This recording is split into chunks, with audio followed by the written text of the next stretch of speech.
Senate যে আমরা Democratic party নেই, এটা কিন্তু এই জি। এই এই ভোটারদের, এশিয়ানদের ভোটারদের, যারা মাইনরিটি ভোটার, যারা অর্থাৎ বাংলাদেশি, ভারতীয়, চাইনিজ, এদের কিন্তু একটা বিরাট ভোট ব্যাংক আছে। অর্থাৎ একটা উদাহরণ, আপনার পেনসিলভেনিয়াতে হেরে গিয়েছিল হিলারি ক্লিন্টন ৪২,০০০ ভোট। সেখানে আপনার এশিয়ান ভোটারই ছিল ২,৭২,০০০ ভোট।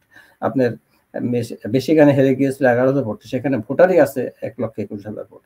আমরা তখন এই ডেমোক্রেটিক পার্টি তখন চিন্তা করে দেখলো যে আপনার এই মাইক্রো ভোটিং ব্যাংকে যাওয়া, অর্থাৎ বাংলাদেশি, ইন্ডিয়ান। এই কনসেপ্টটা বাইডেন যখন ইলেকশনে যখন তার চূড়ান্ত ন্যাশনাল কমিটি করে বাইডেন ক্যাম্পে, তখন তাকে এটা তার এএপি এর সাথে যুক্ত করা হয়। অর্থাৎ তখন বাইডেন থেকে তখন আমাকে কমিটি থেকে আমাকে বানানো হলো ন্যাশনাল ডিরেক্টর ফর বাংলাদেশ। আমার কাজ ছিল যে বাংলাদেশি ভোটার যারা আমেরিকাতে আছেন, অর্থাৎ সে এক মাথা থেকে এক মাথা কিন্তু প্রায় ৪,০০০ মাইল, অর্থাৎ আরো বেশি। আপনি যদি মেইন থেকে যদি আলাস্কা ধরেন, এখানে প্রায় ৫-৬,০০০ মাইল। আপনি যদি সেই উত্তরে যদি ধরেন ডেট্রয়েট থেকে যদি টেক্সাসে, সেটাও প্রায় ২,০০০ মাইল। এই এবং এটা ভোটার শুধু এর মধ্যে না, হাওয়াইতেও আছে ভোটার, আপনার অন্যান্য আমেরিকান আইল্যান্ডেও আছে। এই ভোটারগুলি বাংলাদেশের সারা ছড়ায় বিভিন্ন শহরে আছে। তা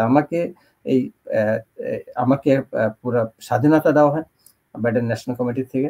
আমি ১৩টা স্টেটে আমি কমিটি বানি, অর্থাৎ যেখানে বাংলাদেশি লোক বেশি আছে এবং ভোটার আছে, যেমন মনে করেন new York, Florida, Georgia, California, এইরকম দেশে স্টেটে কিন্তু আমি কমিটি বানাই। ভার্জিনিয়া, মেরিল্যান্ড, পেনসিলভেনিয়া, এরকম ১৩টা স্টেটে করি। এবং এটাতে আমার লাভবান হয় যে আমি জনগণকে সরাসরি, অর্থাৎ বাংলাদেশিদের সরাসরি রিচ আউট করা যায়।